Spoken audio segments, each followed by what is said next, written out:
Hello সবাই, welcome to another mysterious history video. আজকে আমরা যাচ্ছি এমন এক জায়গা যেটাকে অনেকেই বলে বিশ্বের সবচেয়ে বড় হারানো সভ্যতা, এক কিংবদন্তি, এক সমুদ্রগর্ভে হারিয়ে যাওয়া শহর আটলান্টিস। কিন্তু প্রশ্ন হলো, এই শহরটা কি সত্যিই ছিল? এটা কি মানুষের তৈরি নাকি ভিনগ্রহবাসীর ছোঁয়া? কেন মাত্র একদিনে একটা বিশাল সভ্যতা সমুদ্রের তলায় হারিয়ে গেছে? এবং হাজার বছর ধরে কেন এটা বিজ্ঞানী, গবেষক আর অভিযাত্রীদের মাথা ব্যথা হয়ে আছে? আজকের ভিডিওতে আমরা জানবো আটলান্টিসের জন্ম, সভ্যতা, প্রযুক্তি, ধ্বংস হয়ে যাওয়ার রহস্য এবং সবচেয়ে গুরুত্বপূর্ণ, এটা সত্যিই ছিল নাকি শুধুই মাত্র গল্প। তো চলো শুরু করি। আটলান্টিস কোথা থেকে শুরু? আটলান্টিস নামটি প্রথম আসে প্লেটো নামের গ্রিক দার্শনিকের লেখা থেকে। তিনি 2300 বছর আগে টিমোয়াস এবং ক্রিটাস নামের বইতে লিখেছিলেন বিশাল এক দ্বীপ সভ্যতার কথা। অত্যাধুনিক প্রযুক্তি, শক্তিশালী সেনাবাহিনী, বিশাল প্রাসাদ, সোনায় মোড়ানো মন্দির আর পসিডন দেবতার পূজা। প্লেটোর মতে আটলান্টিস ছিল আটলান্টিক অচেনের কোনো এক স্থান। এটা ছিল এক মহা সাম্রাজ্য যাদের নৌবাহিনী এত শক্তিশালী ছিল যে তারা পৃথিবীর অর্ধেক দখল করে ফেলেছিল। কিন্তু একদিন বিশাল ভূমিকম্প ও বন্যায় এই শহর সমুদ্রের তলায় হারিয়ে যায়। মাত্র একদিনেই সব শেষ।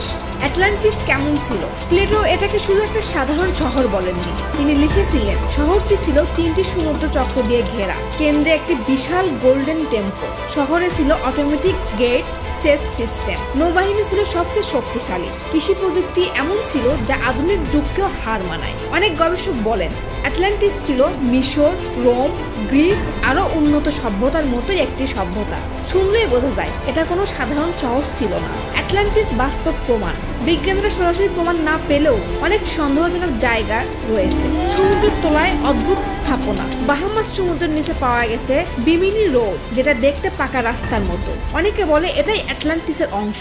গ্রিসের কাছে সেন্টোরিনি দ্বীপ। 3500 বছর আগে বিশাল আগ্নেয়গিরি বিস্ফোরণে পুরো দ্বীপ ধ্বংস হয়ে যায়। অনেক ইতিহাসবিদ বলেন এটাই প্লেটোর বর্ণনার সাথে সবচেয়ে বেশি মিলে। Sahara desert, eye of Africa, মরুভূমির মাঝখানে এক বিশাল গোলাকার স্ট্রাকচার, দেখতে প্লেটোর বর্ণনার মতোই। অনেকে বলে আটলান্টিস আসলে আফ্রিকাতেই ছিল, সমুদ্রের নিচে হারানোর শহর। এখানে পাওয়া সিঁড়ি, রাস্তা, দেওয়াল যেগুলো আটলান্টিসের সম্ভাব্য প্রাচীন রূপ বলে অনেকেই দাবি করে থাকে। আটলান্টিস কি সত্যি নাকি শুধুই মিথ? 3টি থিওরি দ্বারা বোঝানো যায়। বাস্তব শহর। ইতিহাসবিদরা বলেন প্লেটো কোনো পুরনো বাস্তব শহরের গল্প শুনে এটাকে বড় করে লিখেছিলেন, সম্ভবত সেন্টোরিনি সিভিলাইজেশন বা মিনোয়ান সিভিলাইজেশন। এর ধ্বংস থেকে আটলান্টিসের গল্প তৈরি করা হয়। থিওরি নাম্বার 2, পুরোপুরি গল্প।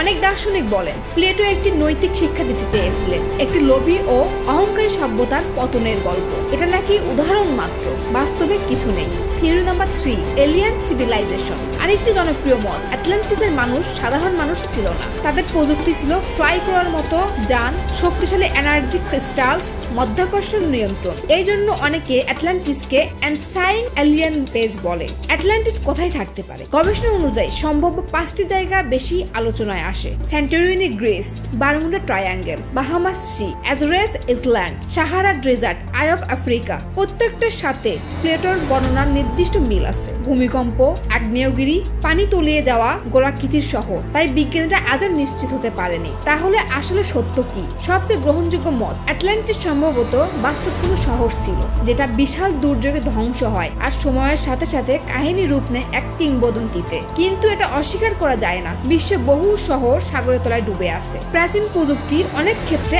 আধুনিক বিশ্বকেও হার মানায়। সমুদ্রের মাত্র 5% মানুষ অনুসন্ধান করতে পেরেছে, মানে সাগরের নিচে কি আছে আমরা জানিই না। এই জন্য আটলান্টিসের রহস্য আজও অনুসুলভ। তো বন্ধুরা, আজকের রহস্য ছিল হারিয়ে যাওয়া শহর আটলান্টিস। এটা কি সত্যি কোনো সভ্যতা ছিল নাকি হাজার বছরের পুরনো একটি গল্প মাত্র? তোমাদের মতে আটলান্টিস কোথায় থাকতে পারে? কমেন্টে জানাতে ভুলবে না। History, mystery and secret facts জানতে ভিডিওটি লাইক, শেয়ার আর সাবস্ক্রাইব করে পাশে থাকো।